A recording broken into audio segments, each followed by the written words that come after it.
பெண் பிள்ளைனா தாழ்வாகவும் நினைக்கிற இந்த பெற்றவங்க பெண் பிள்ளைகளுக்கு மட்டும் ஏயா பாரபட்சம் காட்டி வளர்த்துறீங்க? இது ஏன் நான் சொல்கிறேன்னா, எங்கள் குடும்பத்தையே எடுத்துக்கோங்க ஐயா. எனக்கு ரொம்ப படிக்கணும்னு ஆசையா, ஆனால் எங்கள் அப்பா என்னை படிக்க விடலை. நான் என்னை மில்லு வேலையில் சேர்த்து விட்டதுனால 1 வருஷம் கஷ்டப்பட்டு வேலை செஞ்சேங்கய்யா. எப்படியாவது நம்மளும் படிக்கணும்னு சொல்லிட்டு ஒரு டுட்டோரியல் ஸ்கூலில் எங்கள் அப்பாவுக்கு தெரியாமையே நான் போய் சேர்ந்துட்டேயா. சேர்ந்து 10வது எழுதுனையா.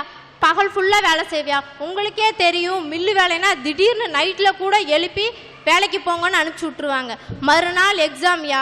நைட்டு விடிய விடிய படிக்கிறையா. விடிஞ்சு முடிஞ்சு எக்ஸாம் எழுதி ரிசல்ட்டும் வந்துருச்சியா. அவ்வளோ கஷ்டப்பட்டு படிச்சு நான் வாங்கின மார்க் 10th எவ்வளோன்னு தெரியுமாயா? 450 மார்க் எடுத்து நான் ஃபர்ஸ்டாக வந்தேங்க. அதை நான் பெருமையாக சொல்கிறேன். கண்ணாவை மட்டும் நல்ல ஸ்கூலில் 10th பாஸ் பண்ண 350 மார்க் வாங்கியிருந்தா சார். அப்படி இருந்து ஒரு நல்ல ஸ்கூலில் கொண்டு போய் சேர்த்து படிக்க வச்சார். என்ன படிக்க வைக்க மாட்டேன்னு சொல்லிட்டாங்க. ஆனால் +2 படிக்கிறதுக்கு என்கிட்ட அவ்வளோக்கு வருமானம் இல்லை. காலையில் 7 மணிக்கு எழுந்திருப்பேங்கய்யா. 6 மணி வரைக்கும் வேலை செய்வேன். 6 மணிலேருந்து 9 மணி வரைக்கும் வேலை செய்வியா. அந்த 9 மணி வரைக்கும் வேலை செய்கிறத எங்கள் அப்பா கிட்ட சொல்ல மாட்டேங்க. அந்த 9 மணி வரைக்கும் வேலை செய்கிற காசை அதே டுட்டோரியல் சென்டரில் போய் காசை கொடுத்து +2 எக்ஸாம் எழுதுனீங்க. நான் வாங்கின மார்க் எவ்வளோங்க தெரியுமாயா? 1100 மார்க்குங்கய்யா. 1100 மார்க் எடுத்தும் நான் எங்கள் அம்மா கிட்ட போய் சொல்லி, எப்படியாவது என்னை படிக்க வைங்கம்மா, இந்த டைம்னாவது என்னை காலேஜில் சேர்த்து விடுங்கம்மா அப்படின்னு சொன்னேன். உடனே எங்கள் அம்மா போய் எங்கள் அப்பா கிட்ட சொன்னோன்னு எங்கள் அப்பாவுக்கு ஒரே கோபம் வந்துருச்சு. எனக்கு தெரியாமல் அவள் படிப்பாளா, எப்படி படிக்கலாம் அப்படின்னு சொல்லிட்டு என் கூட ஒரே சண்டை போட்டு, உன்னையெல்லாம் படிக்க வைக்க முடியாது. கவர்மெண்ட்டில் ஒரு லோனுன்னு ஒன்று கொடுக்குறாங்களே எங்களை மாதிரி ஆளுகளுக்கு, அந்த லோனை வாங்கினா அது நான் படிச்சுக்கிறேன் அப்படின்னு சொன்னேங்கய்யா. லோனுக்கான எல்லா ஏற்பாடும் நானே போய் செஞ்சேங்கய்யா. ஆனால் அங்கே குடும்பத் தலைவர்னு ஒருத்தர் இருக்கிறார்ல, அவரோட கையெழுத்து வேணும்னு சொல்லி கூப்பிட்டாங்கய்யா. நான் போய் எங்கள் அப்பா கிட்ட சொன்னேன், அப்பா இந்த மாதிரி கையெழுத்து போட்டால் தான் எனக்கு லோனு கொடுப்பாங்களா, நீங்கள் எப்படியாவது ஒரு கையெழுத்து தானே போட்டு விட்டுருங்கப்பா, நான் பின்னாடி படித்து அந்த பணத்தை நான் கட்டிக்கிறேன்னு. நீ இன்னைக்கு லோனை வாங்கிட்டு போயிடுவ அடுத்த வீட்டுக்கு, அந்த லோனை என்ன கட்ட சொல்லுவாங்கங்கிற ஒரே காரணத்துக்காக எங்கள் அப்பா என்னைய லோன் வாங்கி தர லோன் வேண்டான்னு சொல்லிட்டாரியா. லோன் வாங்காட்டி பரவாயில்ல, எங்கள் அண்ணாவை இங்கேருந்து கோவாவில் அனுப்பிச்சு படிக்க வைக்கிறவர் என்னை பக்கத்தில் இருக்கிற காலேஜில் கூட சேர்க்க விடாமல் ரொம்ப கஷ்டப்படுத்தினாரியா. அப்படி இருந்தும் அந்த கஷ்டத்தை எல்லாம் மீறி நம்ம படிக்கணுங்கிற ஒரே காரணத்துக்காக நான் போய் பக்கத்தில் இருக்க காலேஜில் சேர்ந்தையா. எப்படி வேலைக்கு போவேன்னு தெரியுமாங்கய்யா? காலையில் 3 மணிக்கு எந்திரிச்சு வீடு விட பால் பாக்கெட் போடுவீங்கய்யா. 8 மணிக்கு அதுக்கப்புறம் காலேஜ் போவீங்க. சாயங்காலம் சாதாரண ஒரு பழமுதிருக்கு பில் அடிக்க வேலைக்கு போனோங்கய்யா. 10 மணிக்குயா வேலை முடியும். 10 மணிக்கு முடிச்சு அப்படியே வீட்டுக்கு வருவையா. உடனே எங்கள் அப்பாவும் எங்கள் பாட்டியும் பக்கத்தில் உட்காந்துருப்பாங்க. காலையில் போனவ ஊர் சுற்றுறதுக்கு வராபாரு 11 மணிக்கு அப்படிமா. அங்கே வேலை செஞ்சது கூட எனக்கு கஷ்டமாக தெரியாதியா. அவங்க சொல்லுற ஒவ்வொரு வார்த்தையும் இல்லையா எனக்கு ரொம்ப கஷ்டமாக இருக்கும். ஆனாலும் எனக்கு 19 வயசு தான் ஆச்சு. இவன் நம்மளை மீறி காலேஜ் போகிறாளா அப்படின்னு சொல்லிட்டு இந்த 19 வயசுலேயே 10 மாப்பிள்ளையை கூட்டிகிட்டு வந்து எங்கள் அப்பா என்னை நிற்க வச்சார். அதெல்லாம் எனக்கு வேணான்னு சொல்லி நான் எதிர்த்தனால ஒரே வீட்டுக்குள்ளே இருந்தும் என் கூட பேச மாட்டாரியா. எங்கள் அண்ணா கோவாவிலேருந்து கால் பண்ணுவான். சொல்கிறா மகனே என்ன பண்ணுற, நல்லா இருக்கியா, உடம்புக்கு நல்லா இருக்கா? 10 அடிக்கு பக்கத்தில் நான் இருப்பேன். என்னை பார்த்தா கூட ஒரு கேவலமாக நினச்சிட்டு போயிடுவாரியா.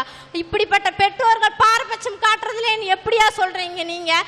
திடீர்னு எனக்கு காலேஜில் ஃபீஸ் கட்ட வேண்டிய நிலமை வந்துருச்சுங்கய்யா. எங்கள் அப்பா எங்கள் அம்மா கிட்டனால ஃபீஸ் கட்ட முடியல. எனக்கு உடம்பு சரியாமல் போனனால என்னாலேயும் சரியாக வேலைக்கு போக முடியல.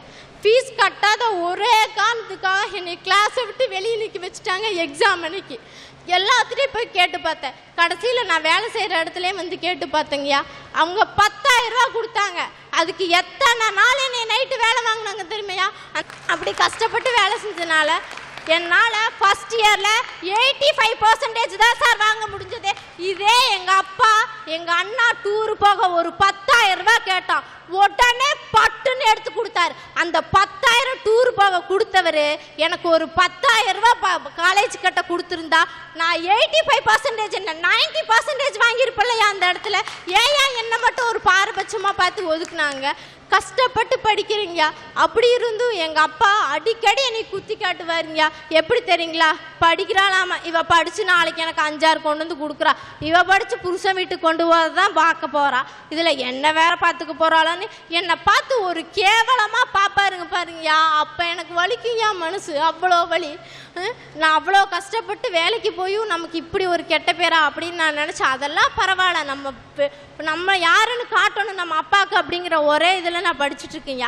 ஆனால் எங்கள் அண்ணா கோவாவிலேருந்து ஃபோன் பண்ணி சொல்லுவாங்க, அப்பா உன்னைய நான் ஃப்ளைட்டில் கூட்டிகிட்டு போவேன் நான் படித்து முடிச்சு அப்படின்னு.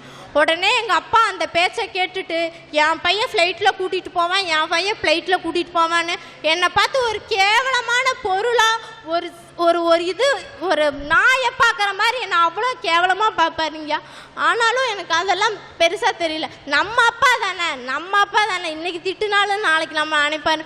ஒவ்வொரு நாளும் இன்னைக்கு வரைக்கும் எதிர்பார்த்துக்கிட்டே இருக்கையா. ஆனால் ஒரு நாள் கூட எங்கிட்ட எங்கள் அப்பா வந்து பாசமாக பேசினதில்லை. ஆம்பளை பிள்ளைன்னா அவ்வளோவா, பொம்பளை பிள்ளைன்னா என்ன சார், பொம்பளை பிள்ளைய பிறந்தது அவ்வளோ தப்பா சார், நீங்கள் சொல்லுங்கள். எங்கள் அண்ணா இன்னைக்கு சொல்கிறான் எங்கள் அப்பாவை நாளைக்கு ஃப்ளைட்டில் கூட்டிகிட்டு போவேன்னு. இன்னைக்கு சொல்கிறையா, நாளைக்கு அவன் கல்யாணம் பண்ணிட்டு போயிட்டான்னு வச்சுக்கோங்க, பொண்டாட்டி பேசத்தான் கேட்பான். எங்கள் அப்பா இன்னைக்கு என்னை ஒவ்வொரு டைம் குத்தி காமிச்சாலும் நாளைக்கு நான் அவரை காப்பாற்றுவேன்னு சொல்கிறையா. இன்னைக்கு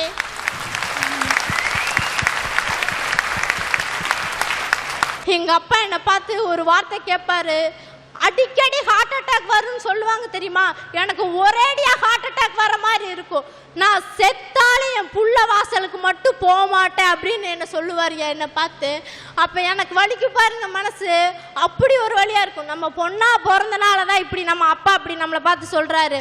இன்னொரு பிறவி இருந்தால் அதில் ஆம்பளை பையனாக பிறக்கணும், அப்போனாவது நம்ம அப்பாவுக்கு பிடிச்ச பையனாக இருக்கணும்னு சொல்லிட்டு என்ன அவ்வளோ கஷ்டப்பட்டுட்டு இருக்கையா. இன்னைக்கு சொல்றியா, உயிர் போற நிலைமையிலே எங்க அப்பா எங்க கூட வரமாட்டேன்னு சொல்றாரு. ஆனா அவருக்கு உயிர் போற நிலைமைன்னு தெரிஞ்சா அந்த இடத்துலயே உயிரை கொடுத்துனாலும் எங்க அப்பாவை காப்பாத்துவேன்னு சொல்றியா.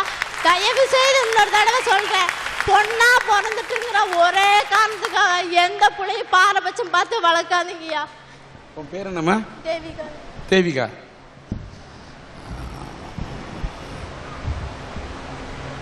இந்த பொண்ணு பேசுனது வந்து உண்மையிலே வந்து பாராபட்சம்லாம் பெற்றவங்க காட்டுவாங்களாங்கிறது வந்து எனக்கு என்னால் பேசும்போதே தாங்க முடியல. ஆனால் இந்த அரட்டை அரங்கத்தை பார்த்த பின்னால் இந்த தேவிகாவோட அப்பா மட்டும் இல்லை, எந்த அப்பாவும் எந்த பொண்ணையும் இப்படிலாம் நடத்தக்கூடாது என்பதை இந்த சண்டையினுடைய அரட்டை அரங்கத்தின் மூலம் நான் உணர்த்த விரும்புகிறேன். இப்படியெல்லாம் ஒவ்வொரு அப்பா அம்மாவும் தன்னுடைய பிள்ளைங்களை வந்து கஷ்டப்பட்டு பொண்ணெல்லாம் படிக்க வைக்கிறாங்க, அந்த பிள்ளைங்களாம் படிக்க மாட்டேங்குது.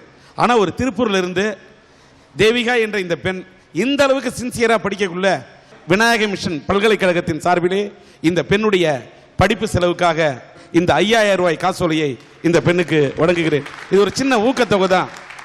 இந்த பெண்ணுக்காக எந்த உதவியும் சன் டிவியினுடைய அரட்டை அரங்கத்தின் சார்பிலும் நாங்கள் பெற்றுத்தர தயாராக இருக்கின்ற சொல்ற வச்சுக்கிறோம். இந்த அரட்டை அரங்கத்தில் இன்னைக்கு இந்த திருப்பூரில் சில பேச்சாளர்களை ஊக்கப்படுத்த வேண்டும் என்ற அடிப்படையில் இந்த அரட்டை அரங்கத்திலே கலந்து கொண்ட இந்த வாரத்தின் சிறந்த பேச்சாளராக என்று சிலரை தேர்ந்தெடுத்து அவர்களுக்கு சில ஊக்கத்தொகைகளை சன் டிவியினுடைய அரட்டை அரங்கம் திருப்பூரிலிருந்து வழங்க விருப்பப்படுகிறது. தேவிகா,